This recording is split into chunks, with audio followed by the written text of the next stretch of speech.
Hello and good morning, you two. How are you doing today? Good morning, Errol. Good. How are you? Absolutely fantastic. I got to tell you, the elephant is my totem animal. I studied Native American spirituality, and you guys are spot on when it comes to this story, because the sharing of the stories and loving the family and the history, everything in this book is everything that the elephant really is. I love that. Thank you so much. For both Loren and I, it just felt like a natural choice that this should be elephant characters. Well, and what's really fascinating about this is that it draws more than just children in. This book, in reality, it crosses the generations, and so there must have been something inside both of your hearts that said, we can make this an entire family book. Completely. I've been talking to Loren a lot about how this whole book came about, Never Forget Eleanor came about, because I found out that I have the genetic variants that can lead to Alzheimer's. Mm-hmm. Some people have none, some people have one, which means it won't develop. But people like me, I have two, which leads me to a 51% chance of developing Alzheimer's by the time I reach my 80s. And at first I wasn't super concerned. That's a time that's 45 years away from me. I'm 35 right now. But as time went on, I was processing that more and more, where my life is built on words. I'm an author for a living. And what will happen if I can't remember any of my stories? And then, what will happen if I can't remember my loved ones and my family members? And it just felt like a natural way to process this by writing a picture book about it. I often find that there's a great childlike simplicity in the picture book format. That's not at all to say that it's unsophisticated, but it really helps you just narrow down onto the heart of a matter. And that's really helpful, and it was really helpful for me in something that was really a heavy topic like Alzheimer's, which inevitably leads to death. That's the only option there is right now. And I wanted to write a story that, even though that is the sad ending, that can still have a feeling of hope. And I wanted that to translate not just to kids, but to parents as well. So I'm so glad that came across to you. I know that you called it a sad ending, but in my notes here I go, an amazing ending, and I understood that, maybe because I'm an adult, but dealing with the memory, I'm hoping that what it does is it teaches young adults, pick up a pencil or a pen and start writing your own life, your own story, to leave it for those, because my mother had Alzheimer's. I wish I had this book, because when she started forgetting things, I just thought, what come on, and I didn't understand it until the diagnosis, came in.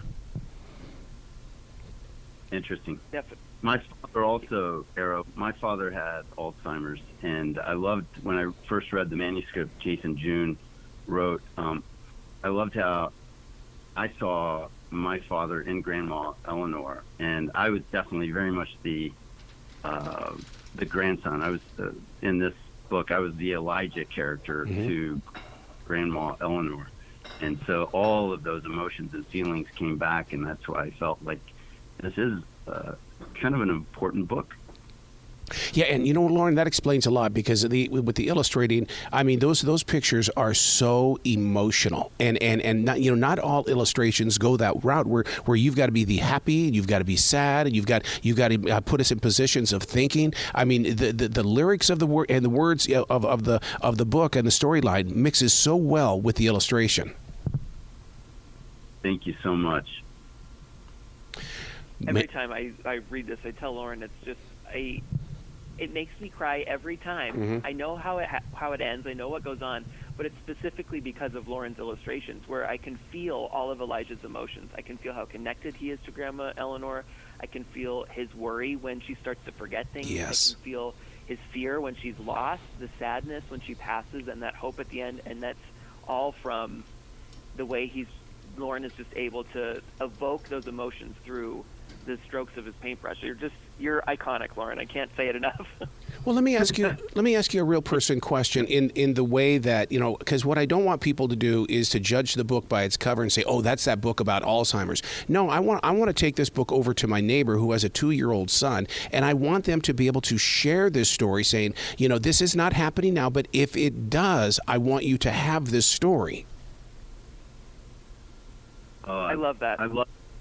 Yeah, Arrow, I love that, because Jason June and I have talked a lot about just the power of not feeling alone, and just knowing that someone else your age as a kid could be going through this with your own grandparent or your own loved one in your life. And that's such a powerful thing.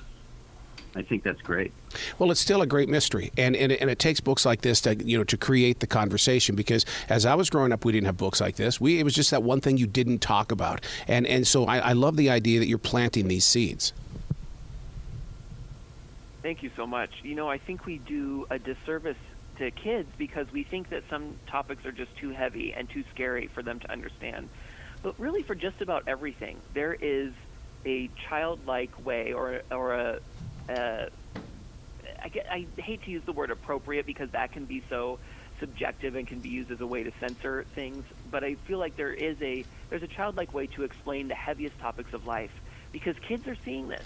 And if we say to kids that are noticing that their grandparents or an elderly loved one is forgetting things and act like it's not happening, that is such a confusing mind warp for them, and it's really not fair to them to act like the life that they're seeing isn't happening. So I'm really honored that Loren and I get to be a part of these conversations that help show kids, like, yes, what you're seeing about grandma or grandpa or that elderly loved one is happening, but here's how we can talk about it. And it seems scary, but it's going to be okay. We know that kids, they love books. They also love their little computers. Do you create a website where you can continue the story or create other stories like it? That's a great question. I don't know that I necessarily have the tools personally to do that, not even just technologically, but in terms of the breadth of knowledge that would be needed to really talk about that. What I love with Never Forget Eleanor is it's a very personal, experience-based story, but I would love if the experts in this field could really help keep branching that out so that kids can see this, because this is just going to become a bigger and bigger issue with the millions of people that are projected to develop Alzheimer's or dementia. This can't be the only time you two are going to work together. There's no way. This has to be the beginning of Lennon and McCartney or Jagger and Richards. I would love to work with Loren forever and ever and ever and ever. Was it Jason June, I'll be the Keith Richards to your Mick Jagger any day. Perfect. Oh my God, that's the best Valentine I've gotten all year. Yeah. No, but it's a good point, Arrow, because a lot of times, and if a picture book is written by separate people, like an author and a separate illustrator, then sometimes they don't have that much of a relationship, and oftentimes they never even meet. So yeah, Jason June and I have connected on this very human experience that is sad, and the disease of Alzheimer's. And I do feel like it'd be wonderful to work together on another project down the road. It's just magical. Where can people go to find out more information about the two of you? Because, they're going to want to know who you are, because you've made it already available to them by sharing conversations with people across the country. Now they want to know more about your history and where you're growing. I love that. Well, my website is heyjasonjune.com, and you can find me on Instagram or TikTok at heyjasonjune. And then to get the book, you can find it wherever books are sold. Amazon, Barnes & Noble, your favorite local indie. That's my preferred method of shopping. Thank you for saying that. Thank you for saying that. Yeah. I'm on, I have a website, lorenlong.com, Loren, long.com. And I'm also on Instagram and Twitter and Facebook. And isn't that amazing how the Instagram, the Twitter, and the Facebook and stuff has really connected, readers and people who just love stories together with their favorite artists? When we were kids, it was just something we got in the weekly reader. But now, it's like you guys are just so physically there.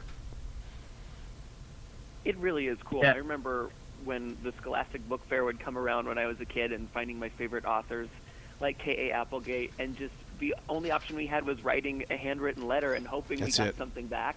But now it's like we can have that direct message interaction, emails, DMs. It's really magical. Oh, my God. Please come back to this show anytime in the future. The door is always going to be open for the two of you. Well, thank you so much. Well, that means so much to us. You bet. You be brilliant today, the two of you, okay? Will do. Thanks, Arrow. Back at you, Arrow. Keep up the brilliance. Oh, thank you.